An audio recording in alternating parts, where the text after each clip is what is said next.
우리가 교회력에 따라 지금 주님의 그 십자가의 사랑, 그 십자가의 능력을 굳게 신뢰하면서 경건히 기도하며 나가는 사순절을 보내고 있는데요. 오늘 이 시간에 사순절 인사 함께 하기를 원합니다. 그리스도의 사랑이 여러분과 함께 하시기를 간절히 바랍니다. 제가 그리스도의 사랑이 여러분과 함께, 그러면 여러분은 그 다음을 이렇게 화답해 주시면 감사하겠습니다. 우리 한번 해봅니다. 그리스도의 사랑이 여러분과 함께. 아멘. 그리스도의 사랑이 이 사순절 여러분 가운데 가득 흘러 넘치는 그런 축복이 있기를 간절히 바랍니다. 주님의 사랑이면 여러분 충분하지 않나요? 그 사랑이면 충분하잖아요. 사실 그 그리스도의 사랑이 우리 안에 충만하게 내주하지 못하기 때문에 때로 우리가 불평하고 원망하고 때로는 좌절하고 낙심하고 또 방황하고 그러고 살고 있는 거죠. 그 그리스도의 십자가의 사랑이 우리 안에 가득 흘러 넘치게 되면 세상의 그 모든 것을 우리가 다 잃어버린다 해도 부족함이 없는 삶이 우리 가운데 가득 흘러 넘치게 될 줄로 믿습니다. 오늘 우리에게 필요한 것은 그 그리스도의 구속의 사랑, 그리스도의 그 위없는 사랑임을 기억하고요. 특별히 이 사순절 기간 그 사랑이 여러분 가운데 가득 흘러 넘칠 수 있도록 기도하는 성도들 되시길 바랍니다. 오늘은 광야의 은혜라고 하는 그런 영적인 주제를 가지고 잠시 말씀을 나누길 원합니다. 저는 오늘 이 말씀을 이렇게 묵상하면서 얼마 전에 어느 장로님이 개인적으로 저에게 보내준 글이 하나 생각이 났어요. 어느 두 나무꾼이 100년이 넘은 거목이에요. 그 거목을 이제 자르고 있었어요. 그런데 젊은 나무꾼이 보니까, 나무를 잘라보니까 그 나무에 나이테가 보이는데 나이테 5개가 아주 좁은 간격으로 이렇게 붙어 있는 걸 봤어요. 그래서 이 젊은 나무꾼이 하는 말이, 적어도 이 5년 기간 동안 극심한 가뭄이 있었겠구나, 이런 말을 한 거죠. 왜냐하면 가뭄이 있게 되면 나무가 정상적으로 자랄 수 없기 때문에, 그래서 나이테가 간격을 두고 성장하지 못하고 그렇게 좁게 똘똘 뭉쳐 있었던 거죠. 자, 그 말을 들었던 나이 드신 현명한 나무꾼이 말을 이어가는 거예요.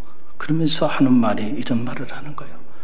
가물었던 해는 실제로 그 나무의 생명에 가장 중요한 시기였네. 가뭄 때문에 그 나무는 땅속으로 뿌리를 더 깊이 내려야만 했겠지. 그래야 필요한 수분과 영양소를 얻을 수 있었을 테니까 말이야. 그리고 가뭄이 사라지자 나무는 튼튼해진 뿌리 덕분에 이렇게 더 크고 빠르게 성장할 수 있었던 것일세. 자네는 이 사실을 아는가? 여러분, 그렇습니다. 100년이 넘게 쓰러지지 않고 한 자리를 지키면서 거대한 거목으로 이렇게 성장할 수 있었던 비결이 어디 있었는가? 이 이야기를 통해서 보게 되면 바로 그 5년 동안의 극심한 가뭄, 그 가뭄 때문에 비바람이 몰아치고 태풍이 불어도 쓰러지지 않고 그 자신의 자리를 지키면서 100년이 넘게 거대한 거목으로 성장할 수 있었다라고 하는 그런 사실입니다. 여러분, 우리 인생도 마찬가지예요. 가만히 보면 우리 인생에도 때로는 극심한 가뭄이 필요합니다. 그래야 100년이 넘게 쓰러지지 않고 자기의 자리를 지키는 놀라운 거목으로 우리가 성장할 수 있게 된다라고 하는 그런 사실입니다. 코로나 사태를 우리가 겪으면서 너나 할 것 없이 우리 모두는 참 힘든 시간들을 지금 보내고 있습니다. 마치 5년간의 극심한 가뭄을 겪었던 나무처럼 오늘 우리도 육적으로나 영적으로 극심한 고난의 시간들을 겪고 있습니다. 저는 말하기는 이럴 때 이 나무의 나이테가 덜덜 스스로 뭉쳤던 것처럼 이 고난의 시간에는 우리가 뭉쳐야 산다라고 하는 사실을 여러분 꼭 기억하시길 바랍니다. 여러분의 가정 안에도, 부부 간에도, 또 부모와 자녀 간에도, 그리고 믿음 안에서 성도들 가운데서도 이럴 때 흩어지면 다 죽는 거예요. 덜덜 뭉쳐서 하나가 돼야 되고요. 무엇보다 이렇게 극심한 고난의 시간들을 보낼 때는 우리 믿음의 뿌리가 더 깊이 하나님께로 내려가는 그러한 은혜의 시간들이 되기를 간절히 바랍니다. 그래서 우리도 이 100년이 넘은 거목처럼 뿌리 깊은 영성을 가진 그런 믿음의 거목으로 성장하게 되는 그런 축복이 있기를 주님의 이름으로 간절히 축원드립니다. 그래서 여러분, 우리가 성서를 묵상해 보면 놀랍게도 하나님께서는 우리로 하여금 풀 한 폭이 나지 않고 물 한 모금 먹을 수 없는 거친 땅 광야를 지나게 하셨음을 우리가 성서를 통해서 묵상하게 됩니다. 오늘 이 짧은 말씀도 바로 그 광야에 관련된 그런 말씀입니다. 구약성경 안에 무려 이 광야에 관련된 말씀이 구약성서 안에서만 270번 이상이나 등장하고 있는 걸 보게 돼요. 그런 걸 보면 믿음의 길을 걸어가는 우리에게도 마치 극심한 가뭄을 겪는 것과 같은 이 광야의 시간들이 절실히 필요하다라고 하는 그러한 사실입니다. 이 광야라고 하는 말, 미드바르라고 하는 말이죠. 히브리어로. 이 말은 한글로 보면 빈들, 불모지, 거친 땅, 이런 표현들로 번역이 되고 있는 것을 보게 되는데, 실제로 제가 여러 번 기도해 주셔서 이스라엘 성지 순례를 할 때 그 유대 광야를 순례할 수 있는 기회가 있었는데, 그 유대 광야로 나가 보니까요, 정말 풀 한 폭이 없고요, 아무리 주변을 둘러봐도요, 물 한 잔 마실 곳이 없어요. 포도도 없고 무화과도 없고 석류도 없고 온통 붉은 빛으로 그렇게 드려진 황량한 거친 사막이 끝없이 펼쳐져 있는 것을 보게 되고요. 여름에는 무려 그 내리쬐는 태양빛을 피할 곳이 없는데 무려 40도, 50도까지 올라가는, 어떻게 보면 정말 죽음의 땅이죠. 저주받은 땅이에요. 그런데 성서를 보게 되면 하나님께서 하나님의 사랑하는 자녀들로 하여금 그 광야를 지나게 하셨다. 더 놀라운 사실은 무려 40년 동안 어떻게 보면 죽음의 땅이고 저주의 땅과 같은 그 광야를 지나온 모세가 광야 예찬론자가 되어 있음을 우리가 발견하면서 놀라움을 금하지 않을 수가 없어요. 어떻게 그 죽음의 땅을 40년 동안 지나왔는데 광야 예찬론자가 될 수 있었을까? 그 이유가 어디 있을까? 바로 모세는 광야를 지나면서 광야의 은혜를 체험했기 때문에 그렇다는 거예요. 그래서 이 신명기를 읽어보면 모세가 광야 속에서 하나님께서 어떻게 자신들과 함께 했는지 그 놀라운 고백들을 하게 되는데, 여러분 신명기 2장 7절 말씀 보게 되면 광야에 은혜를 나눕니다. 여러분 7절 말씀 저와 여러분이 함께 나눠봅니다. 내 하나님 여호와께서 내가 하는 모든 일에 내게 복을 주시고 내가 이 큰 광야에 두루 다님을 알고 내 하나님 여호와께서 이 40년 동안을 너와 함께 하셨으므로 내게 부족함이 없었느니라 하시기로. 아멘. 저는 이 말씀을 묵상하고 또 묵상하면서 참 놀라움을 금하지 않을 수가 없었어요. 야, 어떻게 그 광야 40년을 지나면서 모세는 이런 고백을 할 수 있었을까? 라고 하는 사실이에요. 광야 40년을 지나왔는데 지금 이스라엘 백성들에게 40년의 광야를 함께 지나오고 난 그 이스라엘 백성들 앞에서 모세가 하는 말입니다. 하나님께서 너희에게 내가 하는 모든 일에 내게 복을 주셨다는 거죠. 이 40년 동안에. 그리고 이 광야를 지나는 40년 동안에 하나님이 너희와 함께 하셨다는 거예요. 그리고 이 광야를 지나는 이 40년 동안에 돌아보니까 우리로 하여금 부족함이 없게 했다는 거예요. 이 광야에서 마실 물도 없고 먹을 양식도 없어서 다 굶주려 죽을 것 같았는데 하나님께서 때를 따라 만나와 메추라기를 허락하여 주시고 일용할 양식들을 또 하나님이 다 공급해 주신 거예요. 그래서 누구 하나 먹을 게 없어서 양식이 없어서 굶어 죽은 사람이 없고 다 우리가 부족함이 없게 지금까지 살아왔다라고 하는 그런 놀라운 사실입니다. 가만히 보니까 광야가 저주의 땅이고 죽음의 땅인 줄 알았더니 지금 모세의 이 간증, 모세의 이 고백을 들었다 보면 광야는 축복의 땅이고 광야는 은혜의 땅이고 광야는 하나님과 영적으로 동행하는 그런 축복의 땅임을 우리가 이 말씀을 통해서 알 수 있게 됩니다. 광야를 지날 때 그때 하나님은 이스라엘 백성들에게 복을 주셨다는 거예요. 광야를 지날 때 그때 하나님이 그들과 진정으로 함께 동행하셨다는 거예요.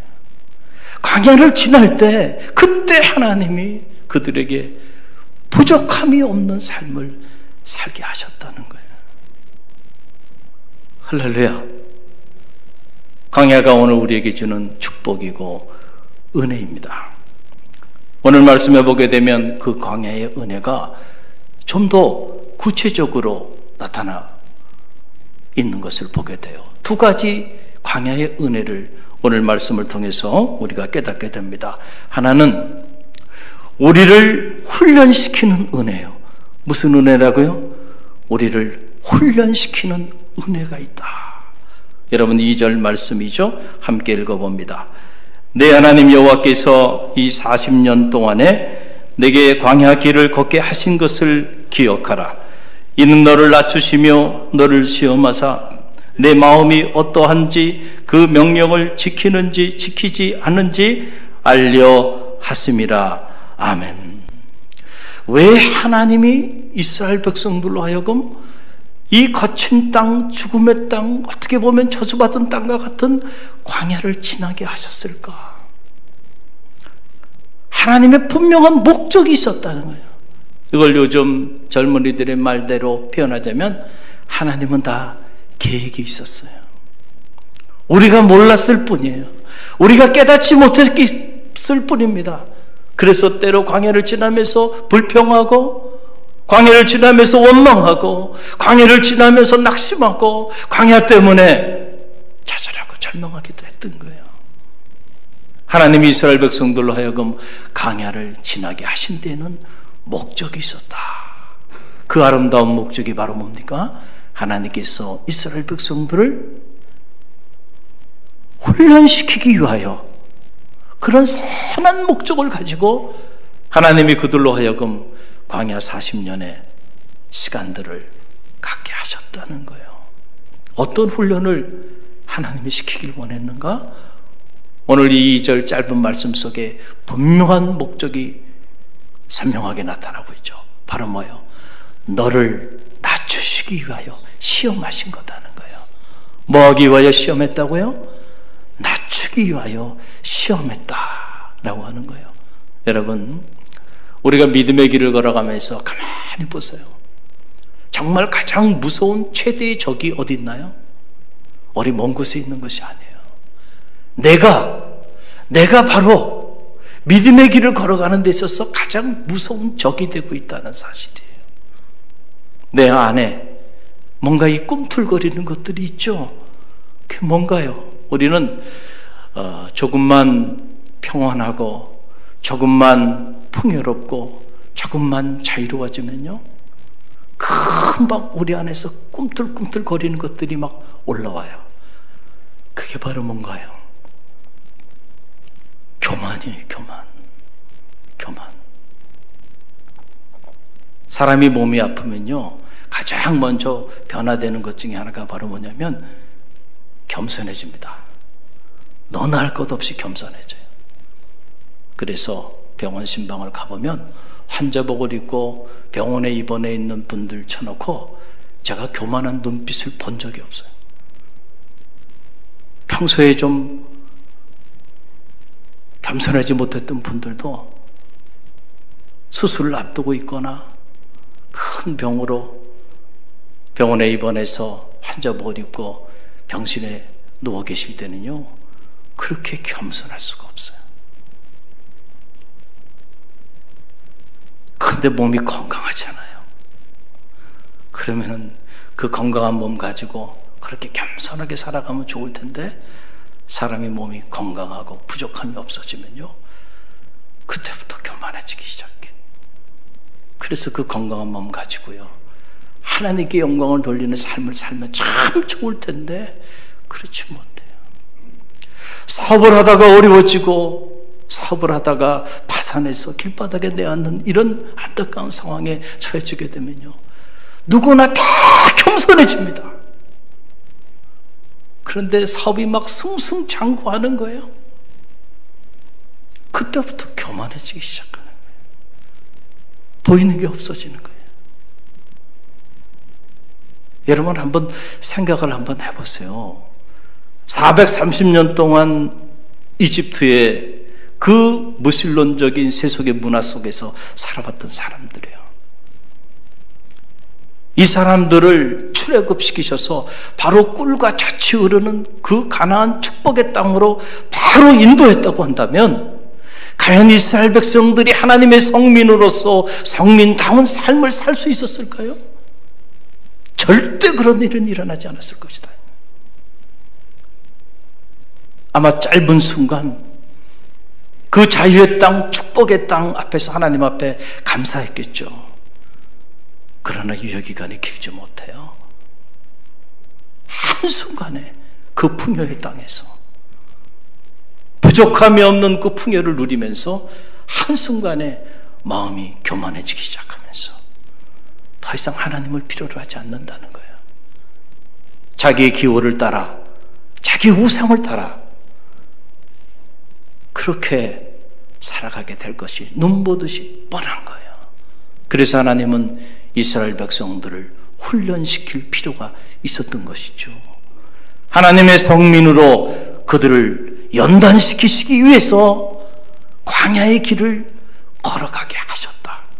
그러니까 이 광야는 축복의 땅이고 은혜의 땅이고 하나님의 살아계심을 체험하는 기적의 땅이고 변화의 땅이고 하나님의 성민이 되어가는 이 성화의 현장이 바로 광야인 것이죠. 모세는 광야 40년을 지나오면서 이 하나님의 일하시는 손길을 체험한 거예요. 그래서 이 광야가 은혜의 땅임을 모세는 알았던 거예요. 사랑하는 성도 여러분, 가만히 보세요. 개인이든 아니면 공동체든 아니면 국가든 가만히 보면요, 무너질 때 보면 그 무너지는 요인이 다른 게 아니에요. 다 공통적으로 통하는 것 중에 하나가 바로 뭐냐면 교만이에요. 교만해지면 무너지는 거예요. 그래서 교만은 패망의 선봉이요 쓰러짐의 앞잡이니라 라고 그렇게 말을 하는 거예요. 그래서 하나님께서 개인이 됐던 공동체가 됐던 한 국가가 됐던 하나님이 정말로 사랑하는 사람, 사랑하는 공동체, 사랑하는 나라에게는요 반드시 인생의 광야를 지나게 한다는 거예요. 이 거친 땅을 지나게 한다는 거죠. 그래서 그들을 훈련시키시고 연단시키셔서 철저히 낮추신 다음에 그 다음에 그들을 존귀한 자로 들어 쓰신다라고 하는 사실이에요. 여러분 모세를 보세요. 모세가 40년 동안 이집트의 왕자로 살았습니다. 부족함이 없는 자리였겠죠. 그러나 40년 동안 이집트에서 왕자로 살았던 모세의 모습을 가지고는요 하나님이 그를 존귀한 자로 들었을 수가 없어요. 그러니까 자기 성정도 제어하지 못하고 사람을 쳐 죽이고, 이런 사람을 어떻게 하나님이 당신의 거룩한 일을 위하여 들어쓰시겠어요? 자기 감정도 제어하지 못하는 이런 사람을. 그래서 하나님이 그에게 무려 40년 동안 미디안 광야에서 그를 훈련시키셨다. 그래서 이 40년 미디안 광야, 그 광야를 지나면서 그 광야의 시간들을 보내면서 모세가 철저히 자기는 아무것도 아닌 nothing is, 나는 아무것도 아닌 무익한 사람이라고 하는 철저히 자기의 존재가 얼마나 허무하고 얼마나 보잘것없는 존재인지를 깨닫게 했어요. 무려 40년 동안 미디안 광야에서 그를 훈련시키셨다는 거예요. 요셉이 나이 30에 애굽의 총리 대신이 돼서 마지막 하나님 부르시는 날까지 흠이 없는 존귀한 자로 그가 쓰임받게 되었는데 우연히 그렇게 된 게 아니죠. 그에게도 인생의 광야를 지나게 하셨어요. 10년 동안 이집트의 노예로 살게 하셨고, 그것도 모자라서 만 3년 동안 감옥에 죄수의 자리까지 내렸어요. 죄인이 되게 하셨습니다.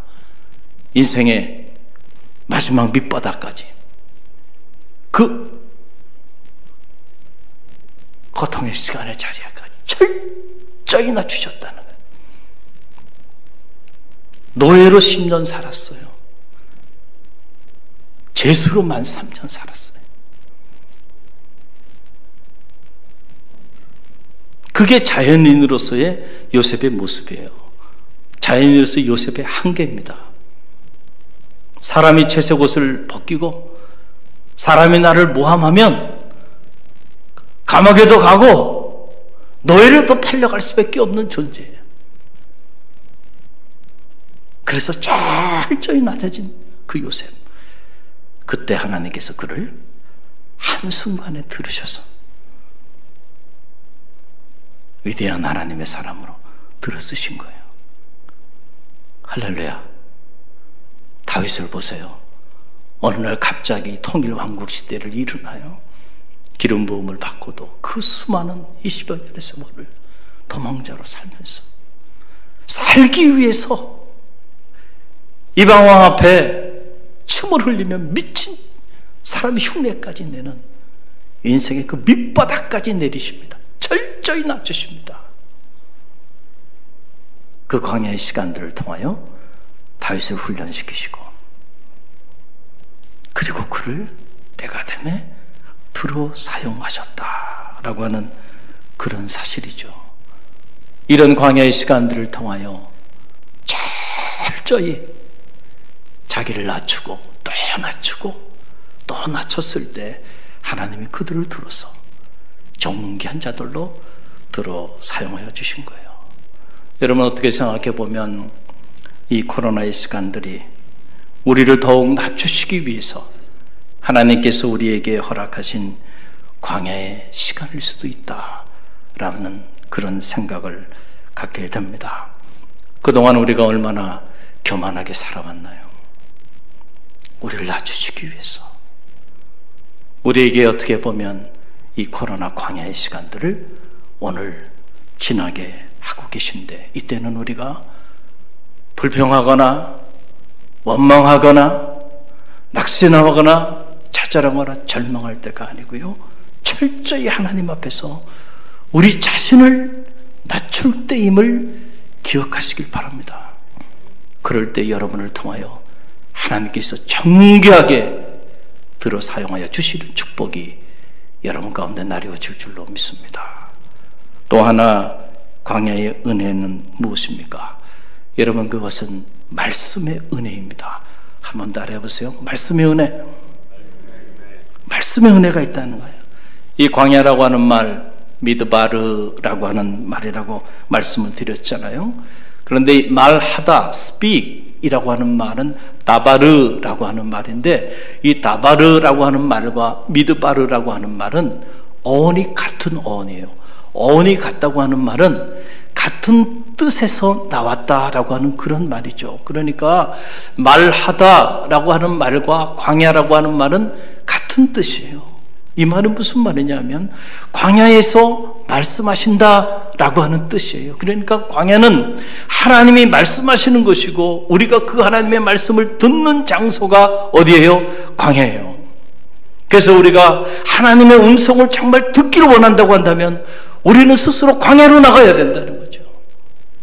광야로 나가면 하나님의 음성을 들을 수가 있다라고 하는 그런 말씀입니다. 그래서 오늘 본문의 3절 말씀을 보세요. 우리 함께 읽어봅니다.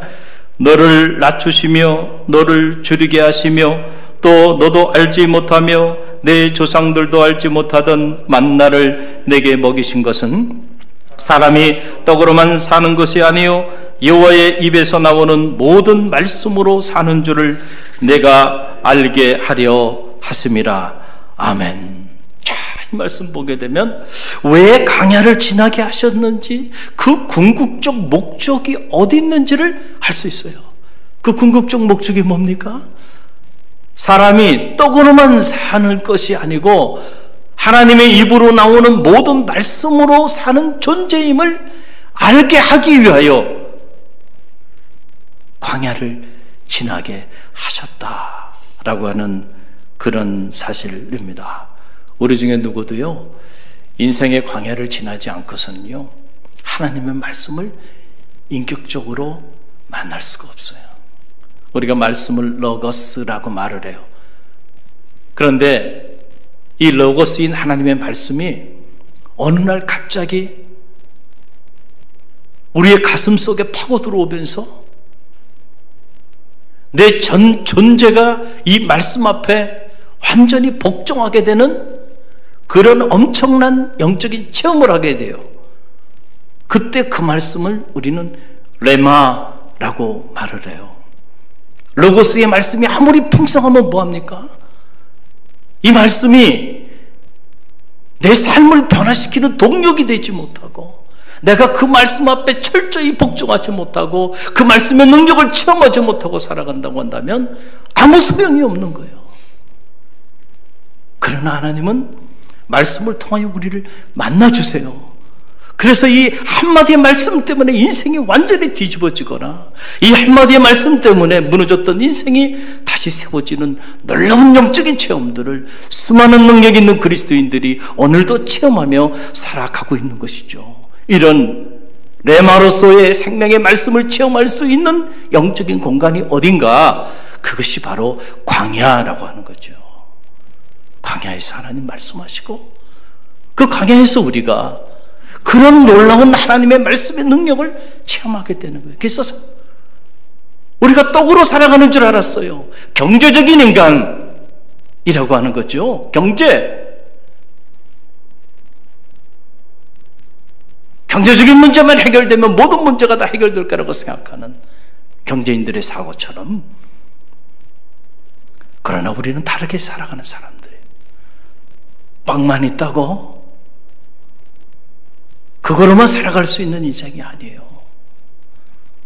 우리를 창조하시고 우리를 영적인 존재로 빚으신 그 하나님 앞에서 정말 우리에게 필요한 것은 하나님의 생명의 말씀임을 믿으시길 바랍니다.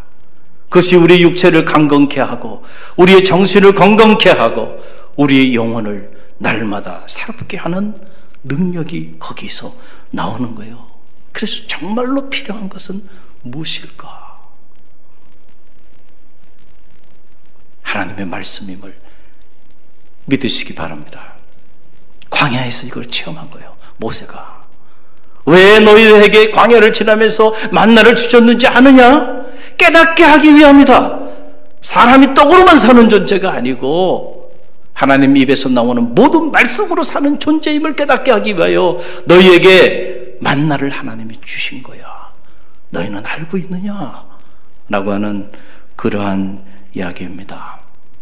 여러분, 모세가 하나님의 음성을 정말로 인격적으로 만났던 장소가 어디예요? 미디안 광야라니까요. 40년 동안 그 미디안 광야, 그 광야에서 광야 생활할 때 떨기나무 불꽃 가운데서 하나님의 음성이 그에게 들려와요. 그때 그가 그 하나님의 음성을 레마로 듣게 된 거예요.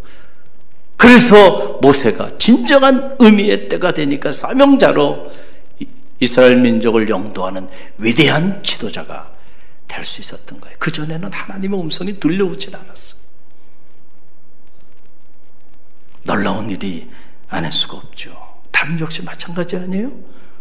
도망자로 유대 광야를 헤매며 그렇게 살던 시절, 그 고난의 시간들을 통해서 하나님의 말씀을 인격적으로 다윗이 만난 거예요. 그래서 시편을 읽어보면 온통 거기에 관련된 기도가 됩니까? 여호와의 말씀이 내 발의 등이요 내 길에 빛이니이다. 하나님의 말씀, 그동안에 자기 생각대로 자기 판단대로 살아왔는데 하나님의 말씀을 체험하고 나니까 내가 무엇을 기준으로 선택해야 되고 무엇을 따라 살아가야 되는지를 분명하게 알게 됐어요. 그래서 여호와의 말씀은 내 발의 등이요 내 길에 빛이니이다. 고난당하기 전에는 내가 그릇 행하였더니 이제 주의 율례를 배우게 되었나이다. 할렐루야.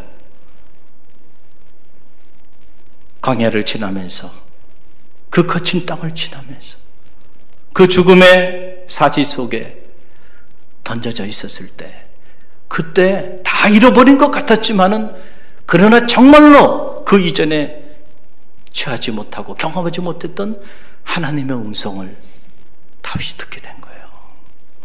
꿀송이보다 달다. 여호와의 말씀. 천금보다 낫다는 거예요. 여호와의 말씀. 그래서 이 고난이 나에게 유익한 이유는 이 고난의 시간들을 통하여 내가 여호와의 말씀을 깨닫게 되는 그런 기회가 되었다. 할렐루야. 다윗의 간증이죠. 그럴 때 하나님이 그 말씀의 사람 다윗을 들어 통일왕국 시대를 이룬 위대한 지지 않는 믿음의 별로 그를 들어 사용하셨음을 우리는 잘 알고 있습니다. 여러분, 복음서를 보세요. 복음서를 보면 주님은 스스로 광야로 나가셨어요. 공생의 3년을 준비하시기 위하여 스스로 광야로 나가셔서 40일 동안 금식하며 기도하시며 말씀으로 무장하셨잖아요. 그리고 광야 이 40일의 시간을 마감하고 공생애를 시작하고자 하니까 여김없이 사탄이 찾아와서 유혹하잖아요. 40일 동안 줄이신지라 굶주림 가운데 있는 주님에게 첫 번째 유혹은 역시 경제적인 문제예요. 빵의 문제였죠. 네가 정말 하나님의 아들이거든 이 돌들을 떡덩이가 되게 하라. 그때 주님께서 이 사탄의 유혹 앞에 담대하게 말씀으로 물리치셨는데 그 말씀으로 물리친 그 말씀이 오늘 신명기 8장 3절 말씀, 바로 그 말씀이에요. 그 말씀을 주님이 인용하시면서 사탄을 물리친 거예요. 그 내용이 마태복음 4장 4절에 나오는데요. 우리 함께 읽어봅니다. 예수께서 대답하여 이르시되 기록되었으되 사람이 떡으로만 살 것이 아니요 하나님의 입으로 나오는 모든 말씀으로 살 것이니라 하였느니라. 아멘. 바로 이 말씀이 모세가 이스라엘 백성들에게 선포했던 신명기 8장 3절 말씀이잖아요. 광야를 지나게 하신 목적이 사람이 떡으로만 살 것이 아니고 하나님 입으로 나오는 모든 말씀으로 살 것이라고 말씀하여 주신 그 말씀 아니에요? 주님께서 광야에서 40일 굶주리시면서 기도하시고 말씀으로 무장하신 이후에 첫 번째 사탄을 물리치신 메시지가 바로 이 메시지예요.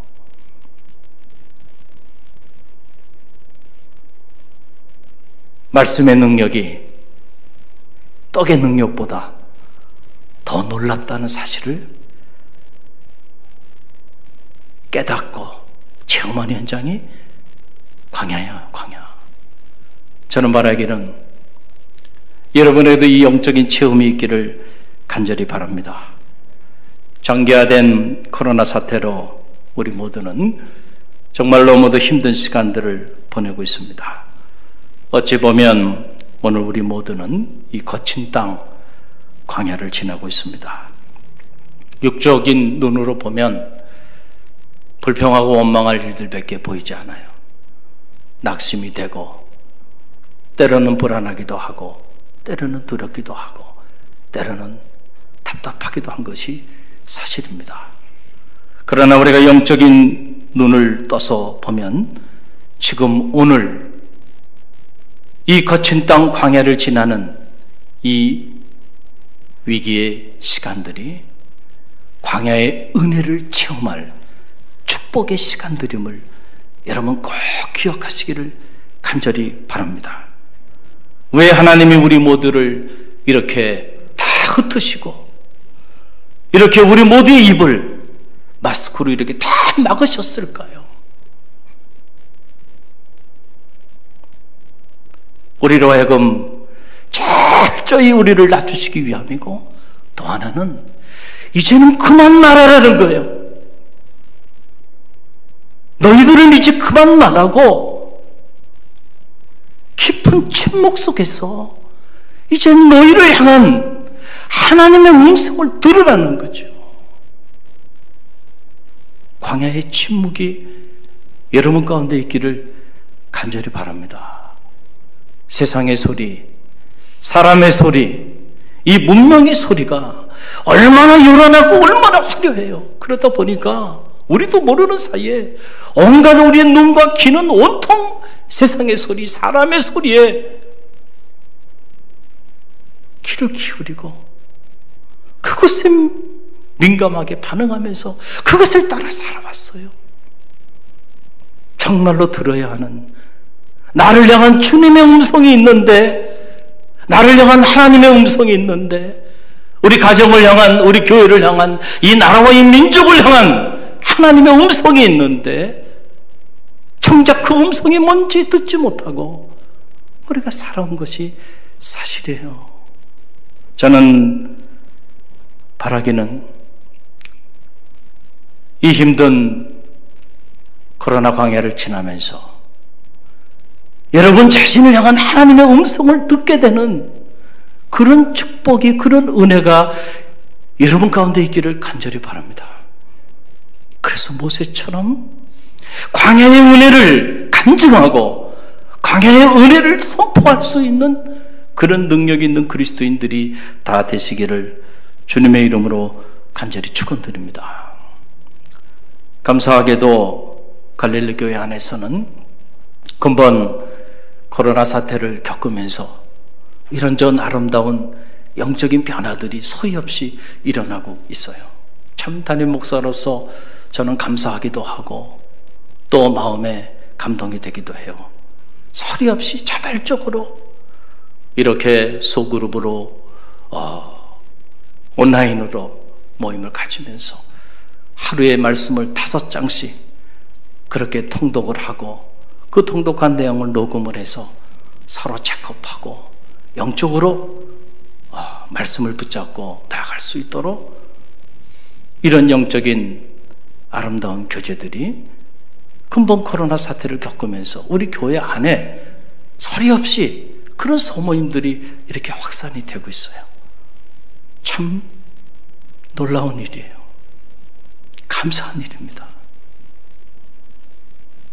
무엇보다 교회력에 따라 오늘 우리는 사순절을 보내고 있는데 지난주부터 온라인, 오프라인으로 치유와 회복을 위한 사순절 릴레이 기도회를 하고 있어요. 저는 이런저런 많은 염려도 했는데 보니까 참 성도님들이 감동적으로 또 간절한 마음으로 이렇게 성회에 참여하셔서 온라인으로 또 오프라인으로 참여하셔서 하루에 첫 시간 말씀과 기도로 한날의 삶을 시작하면서 치유와 회복을 위한 경건한 믿음의 형진들을 행하는 모습들을 보면서 마음에 감동이 되고 하나님께서 우리에게 광야의 은혜를 베풀어 주고 계시구나. 할렐루야. 그런 영적인 느낌을 강하게 받게 됩니다. 사랑하는 성도 여러분, 힘드시죠? 힘든 만큼 여러분의 삶에 하나님께서 예비해 놓으신 은혜가 있는 줄 믿으시길 바랍니다. 우리는 믿음의 사람들이죠. 우리는 성도예요. 성도가 겪는 모든 고난에는 하나님의 선하신 목적이 있습니다. 저는 바라기는 이 힘든 시간들을 보내면서 광야의 은혜를 체험하는, 그래서 오히려 이 광야 때문에, 이 힘든 시간들 때문에 여러분이 하나님 앞에 더 겸손한 자로, 무엇보다 하나님의 말씀을 체험하는 능력 있는 그리스도인들로 변화되어지는 저는 이 복의 계기가 여러분 가운데 나타나기를 간절히 바랍니다.